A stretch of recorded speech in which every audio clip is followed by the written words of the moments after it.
they have horses at this place, so we went horseback riding. It was amazing. It was so much fun. I've only been pony back riding because I was younger and I wasn't big enough. My brother did get to ride a horse though, so it was a little scary at first. It always is when you're on this animal, which you have.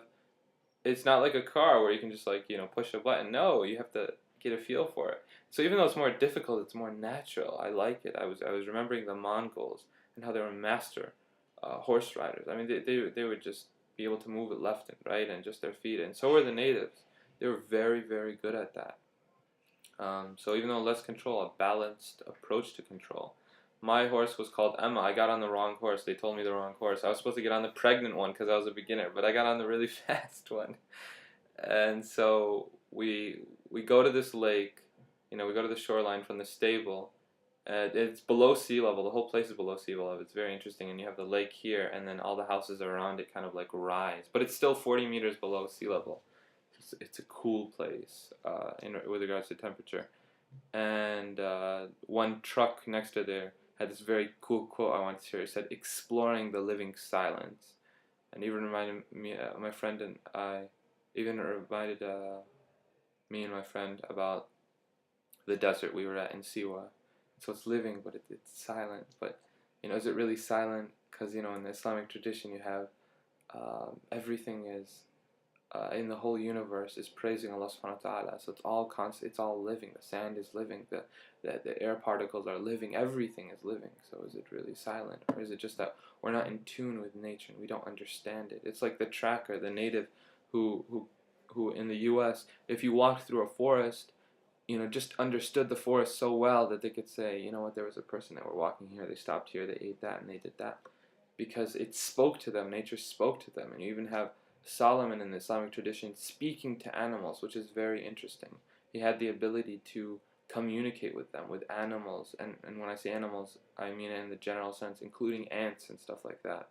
So we went there and we rode these horses. You might think it's cliche, but it's beautiful. We rode on the beach shore of Lake Qarun at the time of the sunset. And speaking of that, there's the Maghrib Adhan going off right now. So it's Maghrib time here too. So it's around the same time, subhanAllah. And there's trotting, it's like, and then there's running, where it's like, it's longer because they're running. And this horse was running and running and It was the coolest feeling ever. Except I didn't hold on correctly. Apparently, you're not supposed to be moving. For those of you who know horseback riding, I don't know. I'd like to learn though. In these few years abroad, I think it'd be really cool because it's much cheaper in the Middle East. And so it's just running, and I'm in so much pain. My hindsight is just hitting the saddle. It was a British saddle, so it didn't have that horn thing, I think it's called. It was just flat, and so I was holding on like this, and I was like, ah! And the only way I could get my horse to stop was to wait until the end of the short line. And Emma was so much farther ahead of everybody else that I wanted to get her to stop, and I was pulling the reins to get her to stop, and she was like, "Whoo!" And so I was afraid to be thrown off. I was actually afraid to be thrown off during the running anyways. So I just kind of let her do her thing. She took advantage of me. I feel very sad for that. She took advantage of me. And so we didn't have a good relationship, Emma and I. But, the guy just said to be rougher with her, so I just couldn't do that. She had a very strong personality. What was very cool is that throughout this whole trip, from arriving in Mahattat Ramses, which is the train station in Cairo, from Alexandria, they all thought I was from Alexandria, except the people I met from Alexandria who were going back to Alex. They were like, "You're not from Alex." But, I noticed little differences, like in Alex they say Guinea instead of Guinea when talking about the Egyptian pound. So I started to use those. And it was pretty cool that they thought I was from Alex. Like from the beginning, I got on the taxi and I was like, "I'm not from here."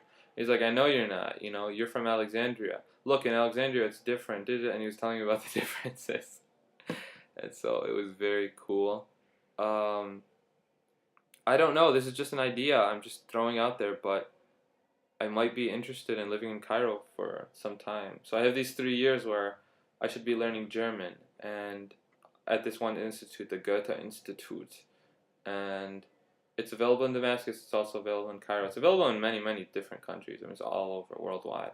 So I just have to be consistent with that and consistent with improving my Arabic, especially classical Arabic, while after I get my MSA, Modern Standard Arabic, to a certain level. So I could, you know, technically move maybe Damascus a year, Cairo a year, Damascus a year, or switch around, or, I just want to feel it out. It's not really set in stone.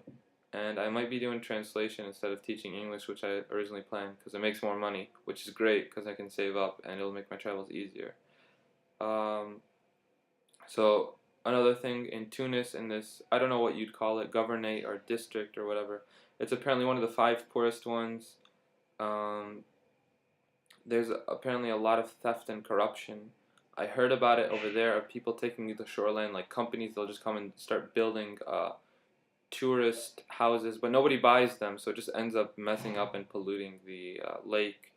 I also heard about it on a microbus on the way back. Someone was calling the government all thieves and giving examples of land they took without asking, because there's just no one to tell them stop. There's no organization to do that formally. It's very confusing. Even the stable we were at, sometimes his stable is like broken apart, and then he comes back and then he has to fix it because it's not clear. There's no like land ordinances that's very legal.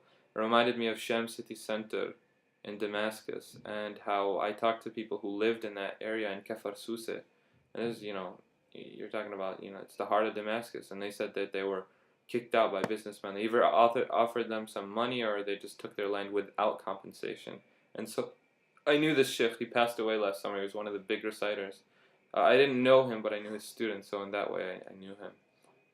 And I knew him in another way.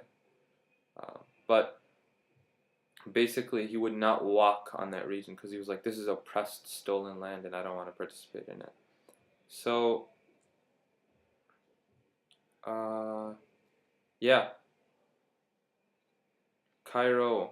Going back to Cairo. Cairo is different. It's different than Alex. I feel like Alex is like some city in the middle of nowhere after going to Cairo. There's so much going on there. There's so many people and reporters and expats and just a lot going on there. They have a metro, which is called the subway in Michigan.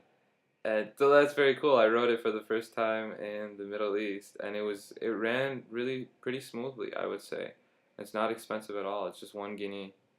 They have metered cabs. Wow. In Damascus you have metered cabs until the evening, but in Alexandria you just don't. They haven't been metered since the 80s or something, so they're set up for those prices.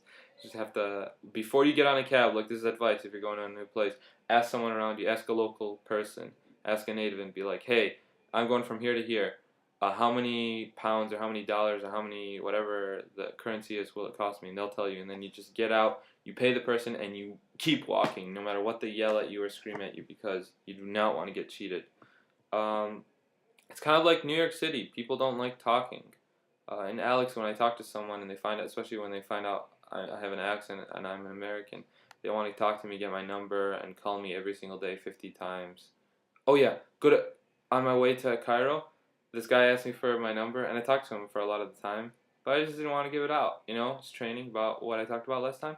So I didn't give it to him. I gave him my email, and it was hard at first, but I did it, and I feel proud of myself. So, also in villages, we went to this village, and it was basically like if a woman comes on, she wants to ride the microbus, you have to get up as a man. Damascus, it's kind of like a nice thing. Some people do, some people don't. I don't. It's not that I don't like women or men or something. I just I was there first. So unless they're having some sort of difficulty, they can stand up. We'll make our women stronger by having them stand. But in Alex, it's a little more. In Cairo, I didn't see it. It was like it was non-existent. Now, no, I only was there for a very short amount of time, and then I will keep the rest for the following post. Okay, shukran. Assalamu alaikum.